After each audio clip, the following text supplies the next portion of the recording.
oh my God, I'm swamped in this thing. It's massive. And it all just came together to being like, this is a nightmare. Everything is so separated. Bread equity. Yes. He's such a lovely guy and he's super supportive. And that tiny thing becomes this huge sticking point in your head. Steve McQueen, Robert Redford, these guys are, either dead or dying. Although I did make a chocolate cake the other day and I single-handedly ate the whole thing. And that is pretty much how this whole episode went. So last week I was in London to meet with the press, and it all started with me getting my third sample of the peacoat back, and it being, I don't know, 2-3 sizes bigger than I was expecting. So that really threw me. And so I think to summarize the episode, a lot of it is talking about pivoting and reacting to situations and how often your first reaction is not the best reaction. I'm very lucky in that I was able to call James as soon as that peacoat came in and go through various sort of scenarios that the two of us could work through together. But beyond that, we talk about all sorts of stuff, including, as you just heard then, if you're going to make yourself a chocolate cake, make sure you eat the whole thing in one sitting. So look, onto the show, and if you have any questions, please just comment below or get in touch with either of us on LinkedIn, Instagram, whatever. All right, enjoy, and catch you next week. Good morning, James. How has your week been? My week, well, we're midweek, so it's been all right, actually. Yeah, nothing much has happened, unlike your week. And it feels like today we're really here to talk about your week. It's true. Yeah, I mean, if we could go step back to Friday. Friday got my finally got my latest sample of the peacoat back, and melted down pretty much. Melted down and got in touch with you straight away. I tell you what, though, I think it's worth saying that since then, I've come to a realization about myself, and also that that there is no need to melt down. If I look at that peacoat objectively, it's really beautifully made, and there's probably 1 or 2 minor changes, but otherwise it's really beautifully made. It's just it came back to maybe even 3 sizes bigger than I was expecting. And I was expecting to be able to wear it to London, where I had a couple of press meetings yesterday and the day before. And so something that I've realized about myself, I am not the best person to be reviewing samples when they come back. In fact, I think I'm probably the worst person to be reviewing samples when they come back, because I'm so emotionally connected to it that if it's not exactly what I was expecting, it's, like I just want to throw the whole thing out. I have a really kind of visceral emotional reaction to it. Whereas someone else, like for instance, if you had received, the Barnfield Peacoat sample back, you could have looked at that objectively and been like, oh yeah, not sure why it's come back 2 or 3 times bigger, but if I check out these measurements, it's consistent across the board. It's not that it's just wider or the sleeves are just longer or something like that. It's across the board. It's that much larger. Like the chest, for instance, flat measurement should be 54 centimeters for a small, and it's come back at 59. The sleeves should be 64, and they've come back at 68.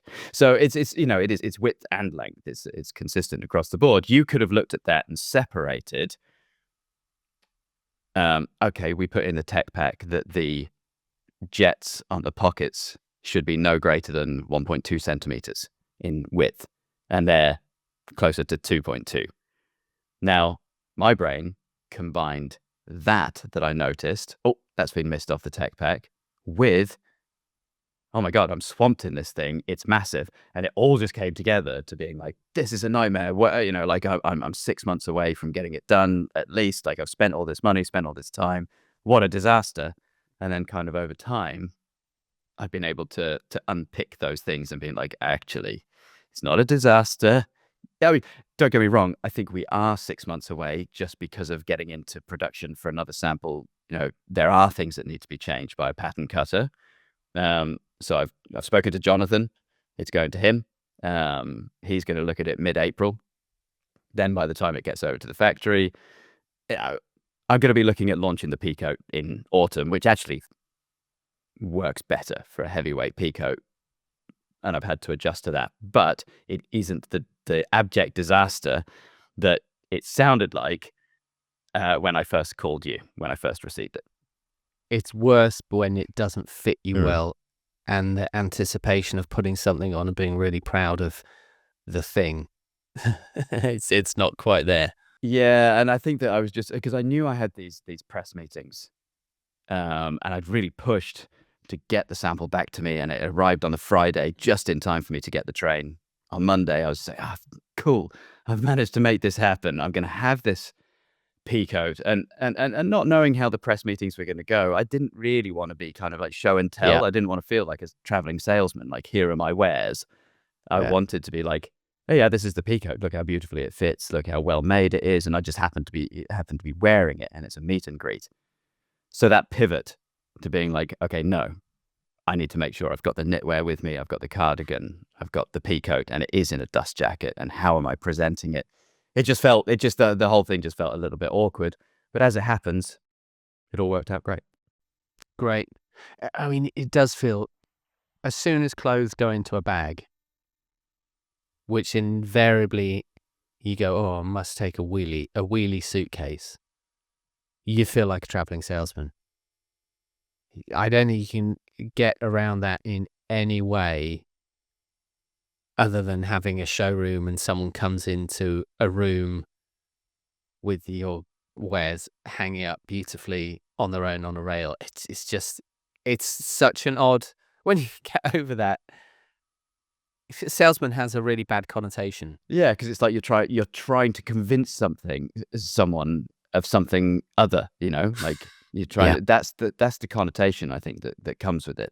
You're trying to convince someone to buy rather than being like, here, this is a beautiful item. When it feels like it's not as beautiful as you want it to be, because it's always in like 12K resolution in your head. Yeah, it's a funny one. But did you resolve the problem of where those fits came? Why it got wider, why it got longer? Why it's that much bigger? Not completely. Basically, what I've been doing is and this is the fascinating thing, as I understand it, with production in the UK, and it'd be very interesting to get your thoughts on this in terms of Portugal. But everything is so separated. So even that situation where we've got, okay, why has this peacoat suddenly come back? Third sample in, and why has it suddenly come back as an extra large rather than a small? And so you've got the factory was the last kind of contact to touch that item.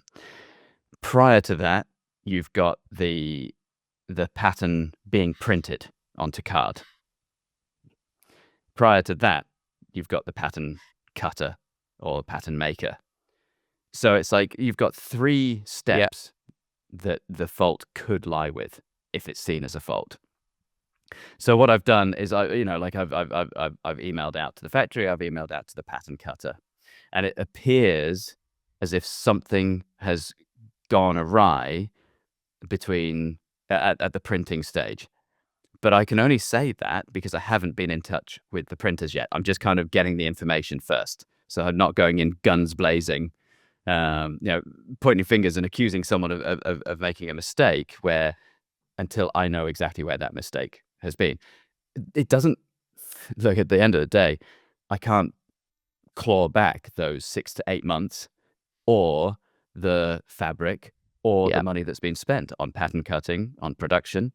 That's it. That's done. Those are what are the lessons that I've learned from that? Well, the latest hem construction that we've done, where the Melton folds up and joins the Melton, has improved that so much. It's genuinely beautiful the way where the hem seams are now. Really nice.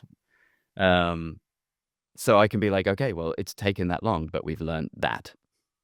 And so until I gather all the information, and so I'll just ask the questions of the printers to say, we're not quite sure where this fault has happened. The only reason I want to know is because I have 2 other patterns that have been printed by them and are at the factory ready to be sampled up,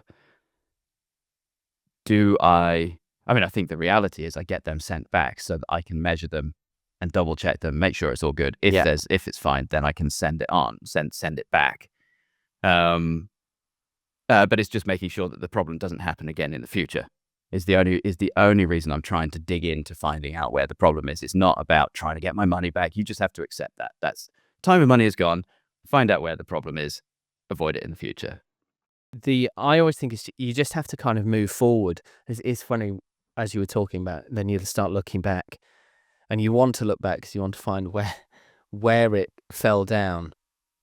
But I found with factories in Portugal, often you just have to redirect it. You're just course correcting the whole time rather than return to start. It's just going, okay, yeah, not did ask you for it, Yeah. not been done.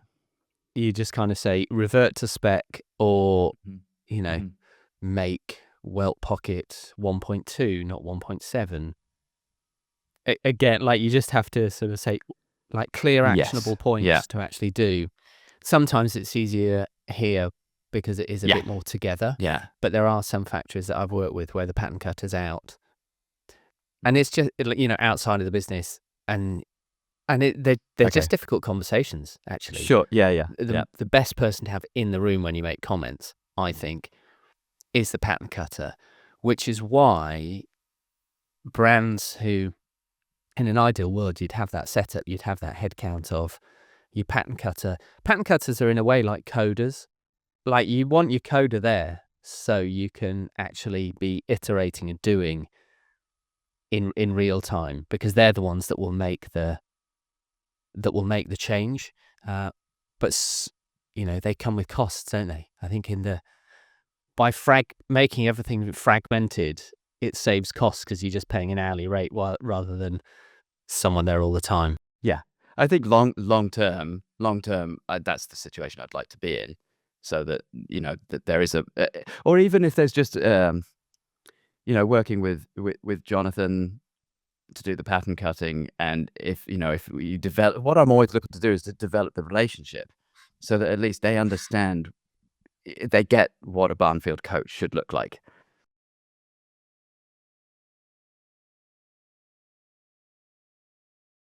Sort of stuff, and I think Jonathan gets that straight away, which is a really positive sign.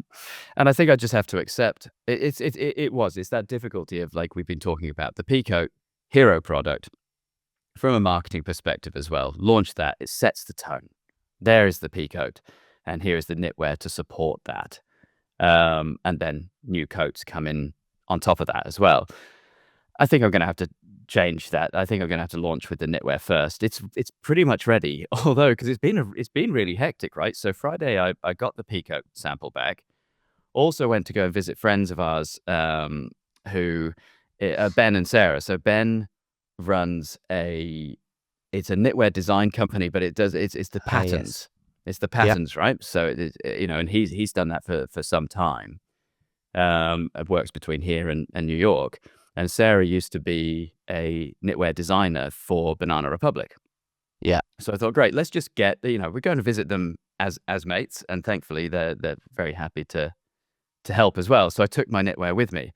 And she just went into mode straight away. Like, I don't know when she last did knitwear, but she was just straight onto it and had so many great insights. And what did come back from both of them, though, was how well made they are, which was a really nice sign. And I think some of the bits were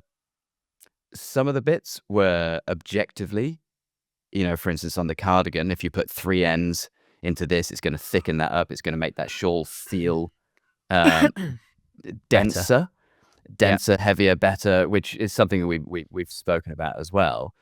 And it should also, because the way the buttonholes are cast off, it should help some of the distortion as well. Yeah. So that's cool. Go ahead with that.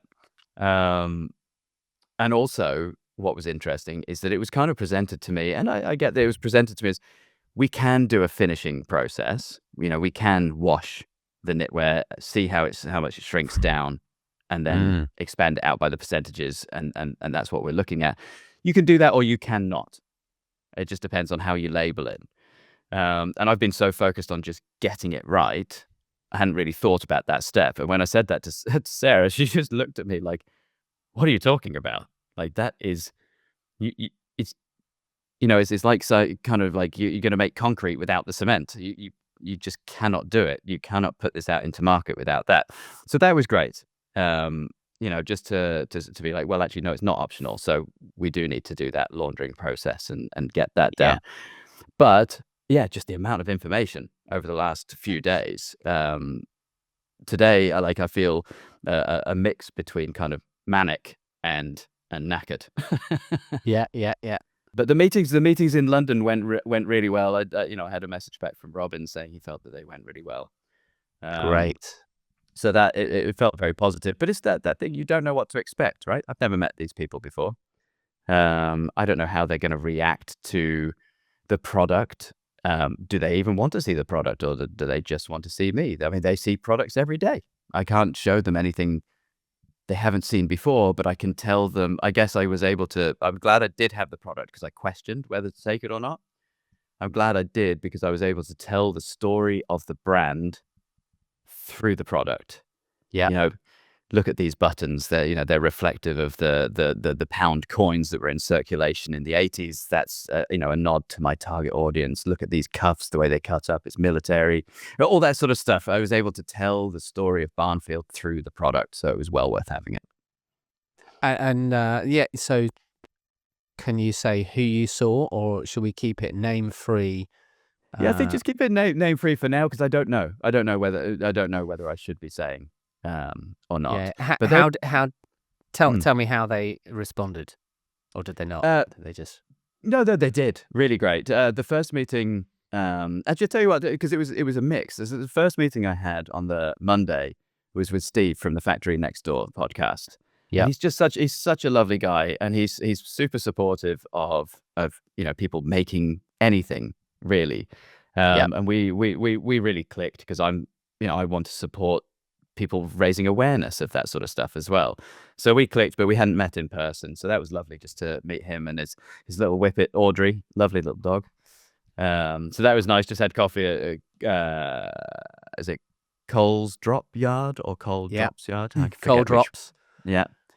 So that was there. And then that was the rest of the day. And then the following day was these two big publications. And then it kind of capped it off with Daniel Jacopelli from For Starters that we were talking about last time. At the Barbican, which is where he lives. And I mean, what an incredible, it's not, I don't know if I look at it and I'm like, wow, that's beautiful. But I do look at it, I'm like, what an incredible place. Because it's just so of its time, this brutalist architecture. And then you've got the cinema and you've got bars and you've got, what an incredible, it's so central as well. Incredible place to live. But the interviews, they weren't interviews, they were meet and greets.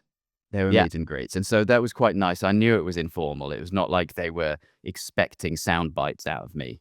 But both of them were lovely guys, and responded really well. And I really, I enjoyed it. I didn't think I would, but I enjoyed it. The only thing that I don't enjoy, and you might think otherwise, given that I haven't taken a breath, is that it feels very awkward just talking about yourself, really, for half an hour at somebody, and also in your head, like I could be like, oh, I spoke about the Lawrence there, and I spoke about working with Thomas and making the artwork and the how individual that made each piece, but I didn't really do it very cohesively. So you've got these other conversations going on in your head constantly because you're also like, if I'm too scripted, I'm not going to connect. So yeah, it's just very interesting. But apparently, as I said, Robin sent me a message saying it went well, and he's the expert, so I believe him.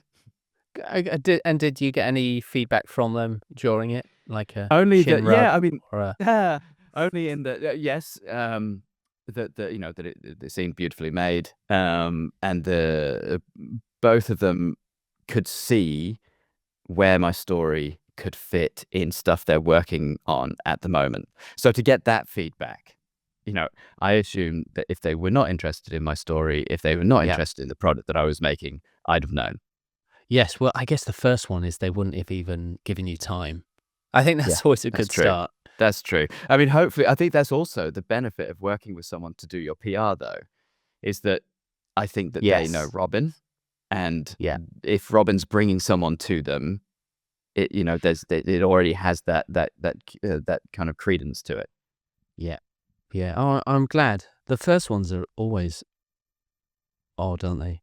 When you're not kind of used to speaking I'm going to say about yes because products. they are my first ones. So Yeah. I think honestly, I think doing the podcast helps because Yeah. it kind of cemented ideas. Yeah. Even we were, because the conversation goes on. It's not just here's my peacoat, check it out. Because if it was that, it would be very boring. And as I say to them, that I got it. They've seen this stuff before, so it's more about Yeah. my story, and to be able to be cohesive with that and bring the right things to bear. Yes. Like we were talking about the whole style icons and the stuff we've spoken about before about Steve McQueen, Robert Redford. These guys are either dead or dying, and just Yeah. having those conversations. Interesting stuff. Yeah. Those ones, those style icons.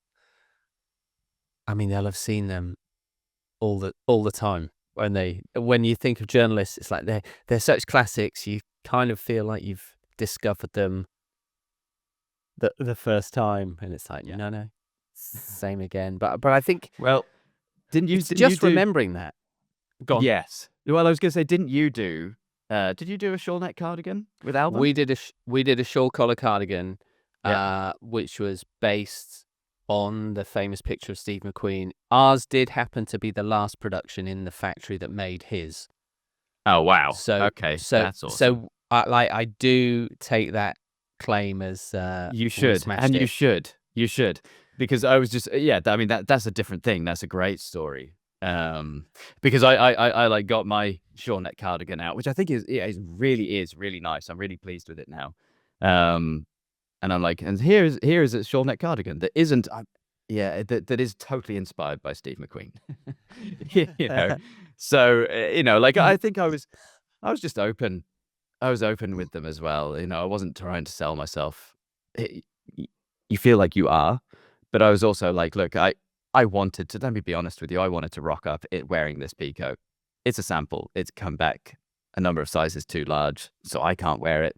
But here it is. So I was just open and honest with them. Did you say that to them? Did you say that totally. to them? Yeah, great. Yeah. I think those things had nothing to hide. It's because imagine, because I kind of felt like if I was trying to hide that, it would have been obvious. It would have been something inauthentic. I would have answered it differently or whatever. I was just like, this is a situation. I've learned a lot, but I think it took me 7 samples to get the Lawrence right. This is sample 3, so I'm working in the right direction. Yeah, and I think they don't really. I always think they don't really care. Yeah, I think if they like the person, because there is nothing new, which is such a galling thought to begin with. You do have to get your head around that and over it. There is nothing new. It's just they like the person, and then you realize that they've got 5 articles in their mind that they're wanting to write, and one happens to be on style icons, and they will mention products, and then you're like, oh wow, right place, right time, with the style icon that will happen each year, and if they like you, I think it's staying relevant all the time. I think just having those conversations, like those continuous conversations and reminders that you're there. I think that's, I mean, Robin's a good one, I think, for that. I think so. He was saying exactly that. You're just kind of like, in the next week or so, I'll get some photos taken and we can send over the photos just as a reminder of this, that, and the other. This is what the peacoat, just, the details of it. These are the details we discussed. And then maybe talking more about, press release about the 12-week wait and the communication, the virtual fitting. Because I think I was definitely in a better flow by the second meeting. The first one, Robin was having to prompt me quite a bit. Whereas the second one, I felt in the flow better. And I was able to talk about, you place your order. The first thing you get is an envelope through the post with a measuring tape and a link to set up a virtual fitting with me. I was able to talk through the process that is the USP of Barnfield in comparison, because the product is your price. A good product is the price of admission, and then it's Mm-hmm. what else is on top of that to engage with people. That's good. Well done. Thank you very much. Yeah, I was. Oh yeah, I mean, I'll be honest. I was not in a good place beforehand. I was freaking out. Again, I think just as I was honest with them, it's important to be honest across the board. For other people following along on the journey, and they can be like, okay, well, Mark was freaking out. It's okay for me to do the same. It's such an odd feeling when you're brand new. Mm. I think when you're brand new anyway, certainly, well, I found it was, and there's kind of no track record of like, oh, you just feel like a kid again, getting up in front of the class to show them your work. Yeah. And then, or there's the kid that just bowls up, doesn't really care. And you're like, oh, I wish I was a bit more like that. Yeah. But then most often you're not. Or it's a different thing when, particularly with DTC Mm-hmm. brands who've already they can build that notoriety without having to really have a conversation face to face with people. And then you go and see press because you're already something. So they're seeing you on the back of you're already something. When you're kind of nothing, Mm-hmm. it's a different conversation because you've put your heart and soul and energy into it. And I think I tried to be. Well, I think what I went into it being that kid who was, freaking out and worrying about it. And then kind of a switch does flip where I'm just like, well, I'm doing this. These meetings are set up. It's going to happen. So stop trying to escape it mentally. yes, this is the situation. So get your head around it. Okay. I was even because I was like, well, if I'm not going to be wearing the pea coat, I've got dust jackets. But like, what about the sweater and the cardigan? If I was going to be wearing the pea coat, I could be wearing the sweater, wearing the pea coat, carrying the cardigan. But apart from the dust jacket, I was like, well, what am I taking the cardigan and the sweater in? I don't have, a beautiful box yet. The packaging is still under production. And that tiny thing becomes this huge sticking point in your head because you're like, well, it's sort of, first impressions count. As it happens. Yeah, they do. It didn't matter. I had everything. I just sweater, cardigan on the hanger, pea coat over the top of that, in the dust jacket. That was it. It was fine. Yeah, I think they're not just the first impression in isolation. Like the first impression is the overall feeling, isn't it? I read an article the other day talking about brands and it being vibe. Brands are all about vibe now. And I think that's really true because, some of the stuff, well, you can see all the faults with that jacket. The good thing is it's sewn well, the fabric's nice, so you're a good way there. In a way, like, oh, don't try it on. It's a large, you're a small. Eek. But that would be the same anyway if you were a small and you were trying on a large.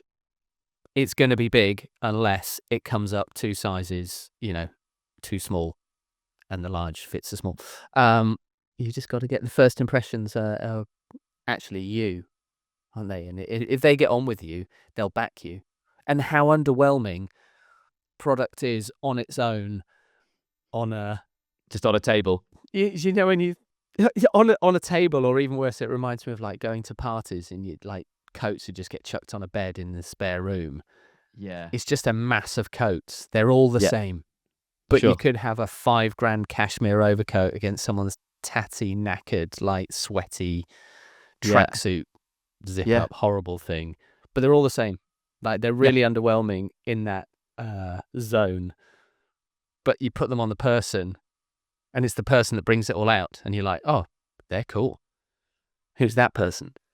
Well, that's it as well, right? Because like at least the good thing about being there with the product is not just the product getting sent through to someone, like, please write about this, with an email. I'm there. Yeah. I'm able to tell you the story.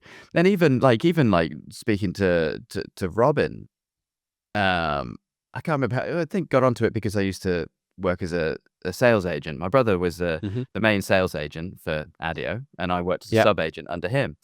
And so we're talking about skateboarding. I was like, yeah, I started skating when I was 9, and like still go out skateboarding now. And he said, "What? You don't look like a skateboarder." And you just like, you just get these little pieces of information Yeah. about the person that just allows a fuller picture. That okay, no, I think actually the second meeting, I think we did talk about skateboarding. It's not relevant to the product at all, but it is a fuller picture about the person that you're just not going to get from this structured email that you're probably getting 10 times an hour to some of these guys. Well, the emails are really easy. The emails are super easy. It took us a year of press of just trying all that, and then then it's when you make that contact with someone in person, and they pick it up. Yeah. Because we got our first bit of press came from Lee. What was he called? I've forgotten his name, but I'm sure it was Lee something. He was at the Independent, and he was friends with the wife of my old boss. Kind of inadvertently, I think this like weird circle formed, and I didn't know of that circle until like kind of near, and he just picked up on those 3 bits. The problem was, get ready for it, is then things sell. So you can actually manage the sales that come off the back. Not that they were, millions of units for us, but we did sell out of the styles that were featured, and we were like, oh shit, actually now we've got to do something. Like now the real work starts, because can we get more, or what else have we got? I mean, at the moment, this is it. This is why I'm glad it was just a meet and greet, because I have no product to sell, and I don't want to lose out on that opportunity. But the only thing that I have a mechanism in place in that I have the wait list.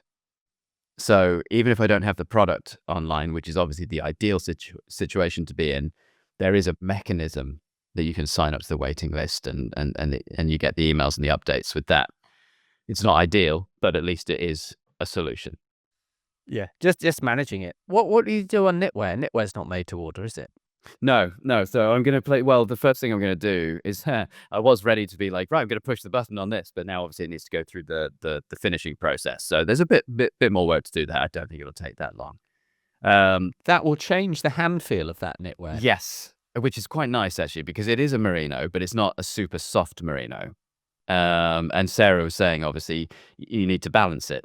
You could really finish so it's beautifully soft, but it's going to pill almost immediately. So obviously I don't want that. I need the mix between form and function. I'm happy for it to be softer. It's fine as it is, but I think people are very used to picking things up and being like, oh, it's merino wool. That should be beautifully soft and silky. Because mine isn't finished. It is soft, but it's not that super kind of almost waxy sort of merino feel that you get. So that's part of an experiment. But yeah, what I'm going to do is email out to the subscribers and say, what color do you want to see this in? Do a poll basically, and whatever comes back as getting the most interest, then that's the color I'll move forwards with first. Once those have sold out, or I say once those are sold out, once the money comes in from there and there's some profit in there, that will just go straight back into doing the second best color and get them out. So that's the idea. So I think I'm probably about 2 months away from launching those, right into the summer.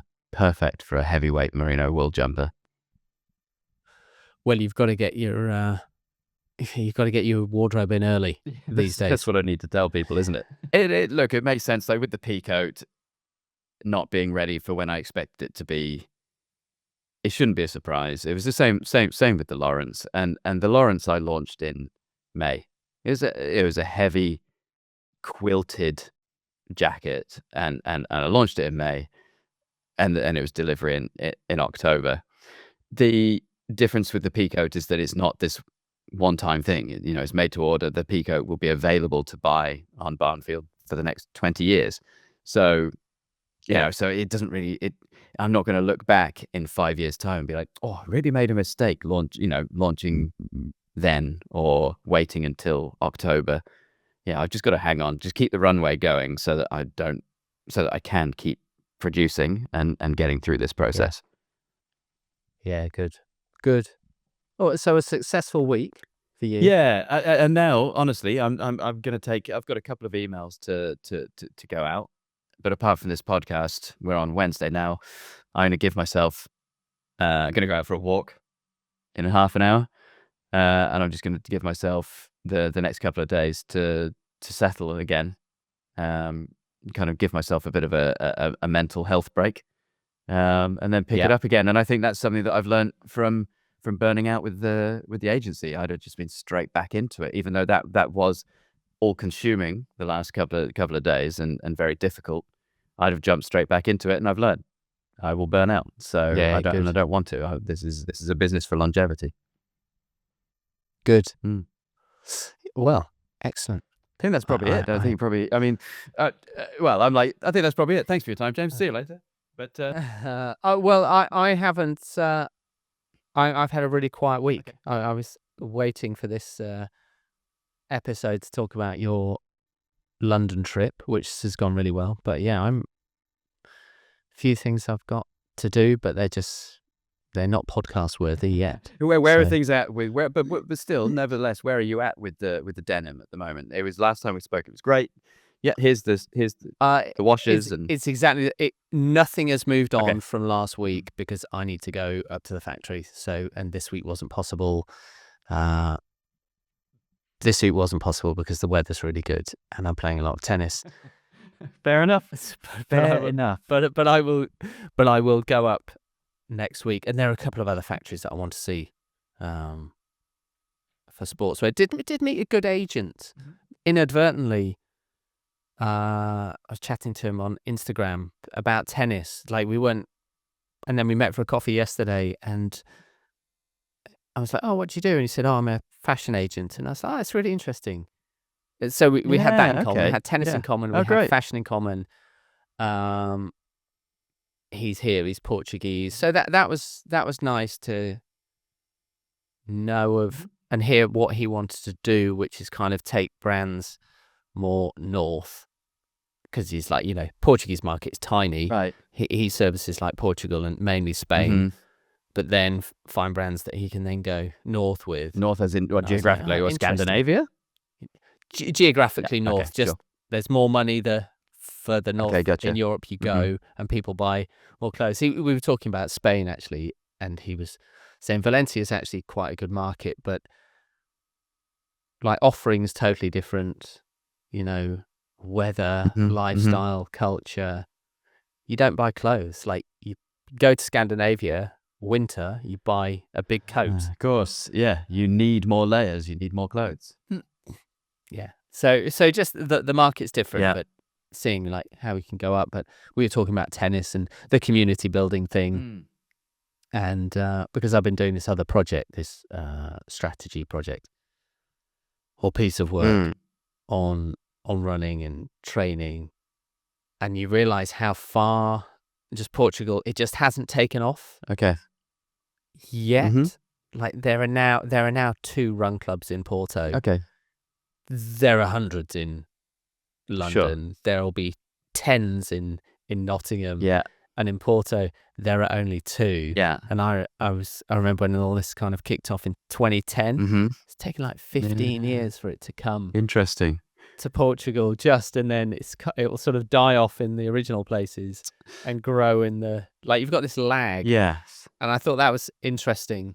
And then there's me wanting to start this tennis community here, but it's just quite far behind. But there's a benefit to that, isn't there? I remember when I was in Bahrain, it was exactly the same. Like it doesn't feel beneficial at the time because you're looking to the rest of the world and you're like, oh, look at this opportunity. I want to be part of that now.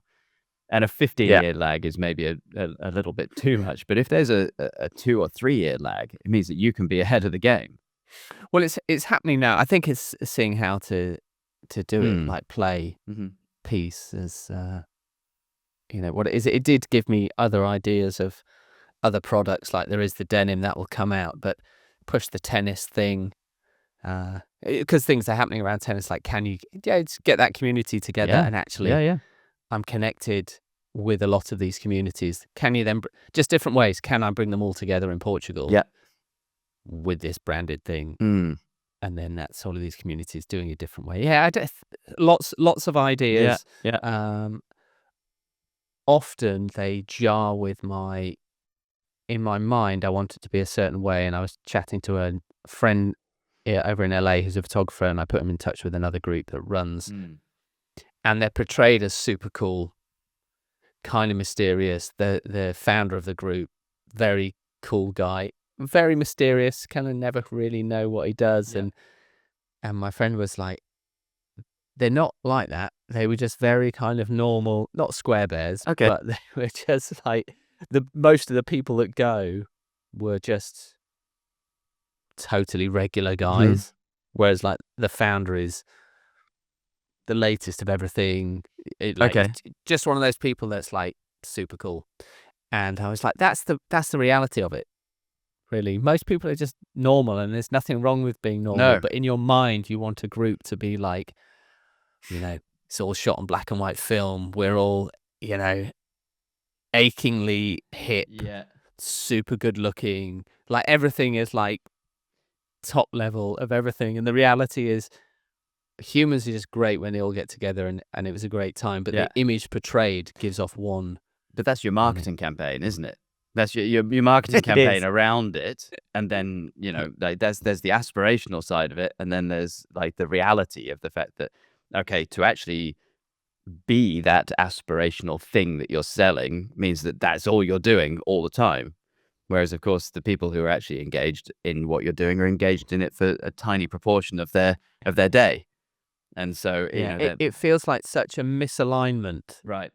You see this super cool thing, you're like, oh wow, and then the reality is, you're like, oh, it's it is a bit cobbled together, but the angle that they've shot it at makes it look like this space is white, expansive and minimal.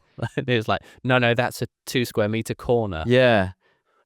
Yes, and but that's interesting because that's the difference between our generation. Apparently, according to headlines in the media, that's the difference between our generation and Gen Z, and especially and below, is that because of the rise of TikTok during COVID, where you couldn't go to a studio or set things up, you were stuck at home, there was this rise of authenticity. And when things are beautifully produced on TikTok, they do really quite badly. And it's because they're not looking for that facade. I don't know. Seth Godin also took, because you were reading Seth Godin, weren't you? Yeah. And still. he talks about almost like kind of, I don't think he says this, but it's kind of like, fuck authenticity. Like if I don't want to know that my surgeon, the best surgeon, I get the best surgeon to work. Having a bad day having today. a bad day. Exactly. I don't want to know. I want you just to, I want to know that you're going to do the best knee work that you possibly can. Yeah. And so I think that there's, I don't know, I think authenticity's been bandied around a bit, but at the same time, the figures don't lie. Engagement on TikTok is much higher when it's not highly produced, and it's the story that's that's taking center stage. It's a real balance, though. It is, isn't it? It is. And it coming back full circle to when you were then seeing these journalists. You want to portray your products in a certain way, and the reality is they're in a dust jacket draped over the back of a chair. And then like in my mind, things then become really underwhelming, and you're managing that. Like, you get your sample back, you open the box, and your productions come in, and you're like, and it's folded up in a poly bag, or maybe not poly because it's single-use plastic, and you're like, oh, it's been squashed under, it's been sat in a box for a week, and it's just like, it's a really odd thing because things are really underwhelming. Yeah, it's just like, oh, yeah, look at that. Well, it makes me think about sportswear as well, how it's sold for such high prices. Yeah, and it just looks shit. Yes. And when it's not on, it's just like silky. It doesn't fold well. Doesn't this, that, and the other. I have a thing about sportswear. When I see people squeezing themselves in, whether they're muscular or not, but just squeezing themselves into, the tightest piece of polyester that they could possibly find, and it's got like all sorts of like different tone on tone areas to make you look wider across the shoulders, or more muscular or whatever. And you're like, for instance, do you need to be wearing bright pink lycra to go on your run? Like, is it entirely necessary? Do you need to be doing it cycling because you're just cycling from village to village? I don't know. It's I guess it's that whole thing of like fitting into the tribe. But I just find sportswear massively not underwhelming is the wrong word. Like, it just turns me off. I'm just like, everything about that is too try hard. I don't know. I think that about everything, though. Yeah. Okay. I do think it's the person that's wearing the thing that makes it what it is. Yeah. But I find that just I wrestle with it because you want it to be something. Yeah. I You get put it. a lot of time and effort into making something. Yeah. And really, at the end of the day, the person puts it on, if they kind of have a vibe about them in their own unique way, you're like, yeah, it looks amazing. Yeah. Sure. Even though you're like, but the shoulders aren't right in this. And they're just like, it's great. Yeah. And then they go out and people are like, wow, where's your jacket from? And you're going, oh my God, the shoulders aren't right. Yeah. And But meanwhile, they've just surrounded by a group of people going, wow, aren't you that looks amazing? great. And you're like, oh my God, the buttonholes. And they're like, no one cares. No one cares. I think that was, when I had the first ever sweater that I got sampled up, and it had like the collar almost had like a fisherman's collar. It was really oval, not round at all. For me, it was too short. In fact, it was based on a Japanese cut, so it was too small. It's too small on me, but and I felt like an idiot wearing it. But somehow when you put it on and you're bigger than me, you pulled it off. And that just that I was like, wow, this just totally blown my mind. What am I even doing here? None of this makes any sense at all. Yeah. It's weird, isn't it? That I've got that with all of my samples, like even the old ones that I made for Peace. I'm wearing them now. Yeah, sure. And at the time, I was like, and I love them. Like clothes are such an odd thing because you put all that time and effort in, and you do want it to look nice. But most people, after a while, they don't even see it. But there's this weird personal, like Yeah. when it's but this is cashmere. Like no one knows. No one else knows. No, true. But on that point though, it just reminded me when I was in King's Cross. I think it was King's Cross. They've got they've got a bunch of stores, and there's a Reese store in there. So obviously they've got nice looking stuff. So I walked in to have a look around, and whilst I was there, this guy came in, and the girl behind the counter was like, "Oh, you're back," and he was like, "Yeah, I just couldn't stop thinking about that jacket," and that was like, that's lovely. That's lovely to see that the more involved with something you become. Like I'm just looking at such individual pieces of the pea coat, whereas someone else is looking at the whole thing and how it makes them feel and all that sort of stuff. And I'm like, that is the feeling that I want to generate with Barnfield, where people I have to. It's just on my mind. I want that jacket. Yeah, I think they do. Or do you get, it's like, oh, Mark, you're back. I couldn't stop thinking about those buttons. They were just, they were just amazing.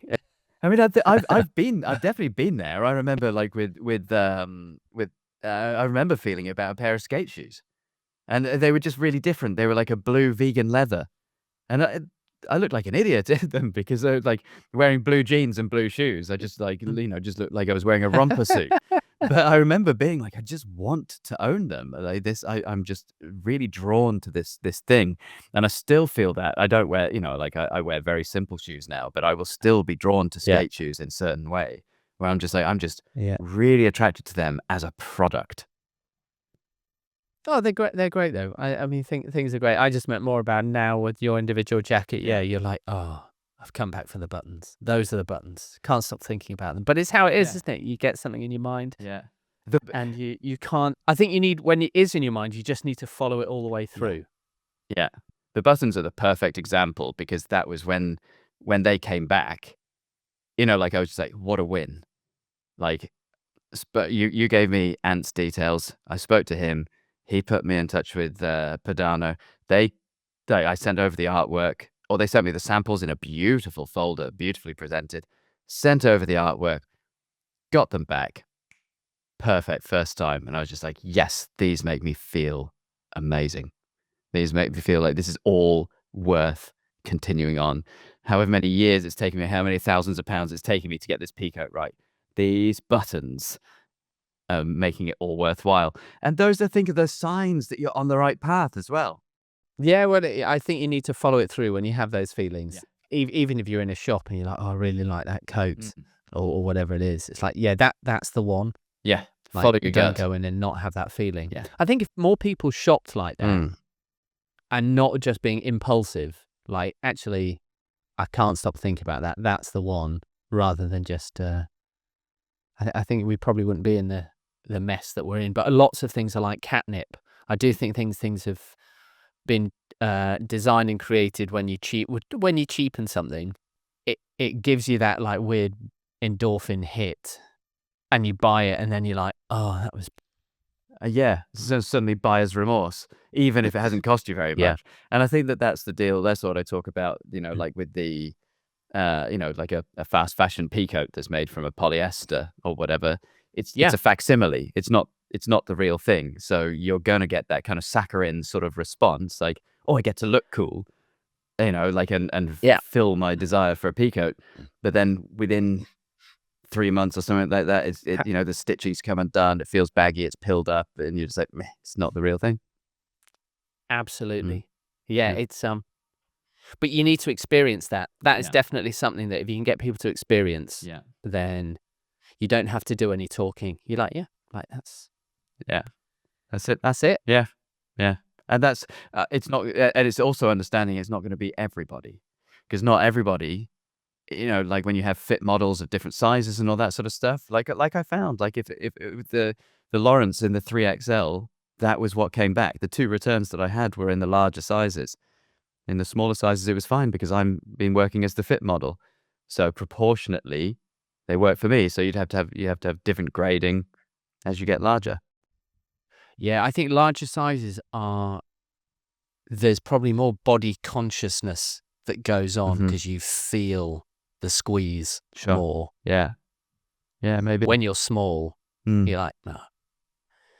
It was small looks better. I was listening to something last night. Oh, it was Naval Ravikant talking to someone they were talking about body positivity, and he was like, that movement's kind of died because actually everyone wants to be, more money, thinner, stronger, better looking. Like, that's just the way it is. Yeah. Like, it's incredible. It can then be taken to extremes, but it's incredible watching it. It's going to be very interesting. What, Ozempic or the impact that Ozempic's having? Like, you look at some of the headlines, and like, even they're talking about, like, how you got big pharma, and obviously you got big food. They're talking about already like experiments in, to make food even more calorific and more desirable, more kind of drawn to it, so that it overcomes what Ozempic is doing, because the impact on their bottom line. And so, it is weird, very interesting to see how it's impacting the world. That will have to just blow your mind, though. What do you mean? Like if you're trying to eat something that's, how much do you dial up? Do you take the dial up to 15 from max 10? Yeah, because I don't know. I think Ozempic, I mean, this is definitely out of our brief for this podcast, but my understanding with Ozempic is it takes away your appetite. It's essentially an appetite suppressant. You're just not drawn to food. You're not interested. So how they then make sugar, which is incredibly addictive, like more. How do you make sugar more sugary? Like, it's basically, because I think it's stuff like cheesecakes. Like, cheesecake is that perfect balance of 50% fat, 50% sugar that just puts on, just feeds the fat cells, which is why it's so attractive to so many people. And how it's very, very hard to, maybe I've never really pushed it, but I think it's very hard to have too much cheesecake. Well, I think that's the amazing thing. Like I'm a full fat man in everything, because the body, after a while, when it's real and it's full fat, like if it's a diet something, the body, it just tricks the body to keep on eating. But I will have loads of butter. Yeah, sure. But then I'm just like, no. Okay. I'm done. Yeah. Like I don't need any more. It's too buttery. Yeah. But if it's something synthetic, You just Either like synthetic can or consume this thing, but if it's real, I think it's this thing where it's 50-50 sugar fat as well. I think that is that's known. but you still feel yeah, okay, like yeah, I'm just done, aren't I? Yeah. I'm like, how much more of that can I eat? Although I did make a chocolate cake the other day, and I single-handedly ate the whole thing. this is it. Didn't have any icing on because I ran out of butter, but I didn't feel bad. But the icing, But I'm see, also- the icing would have taken it over 50% in your Mm. head, 50-50. And so that's why I think Yeah. the experiment was done with donuts. And it was like the donut that pretty much everyone went for was just your standard kind of like iced donut rather than a chocolate with chocolate icing and all that sort of stuff. But Yeah. anyway, as I say, massively outside the scope of this podcast, but still within Well, our interests. I was going to say there'll be more. Stay tuned for next week, and there'll be more food and diet. Yeah, exactly, just a Knowledge total being dropped. shift. Yeah. So anyway, yes, let's wrap it up. Bread equity. Yes. Perfect. Right. Well, let's wrap up this episode of Bread Equity, and on to the next one. Yeah. All right. Lovely. Catch you next All week. right. Next week. All right. Thanks, James. See you Bye. later. Bye bye. Bye. Bye.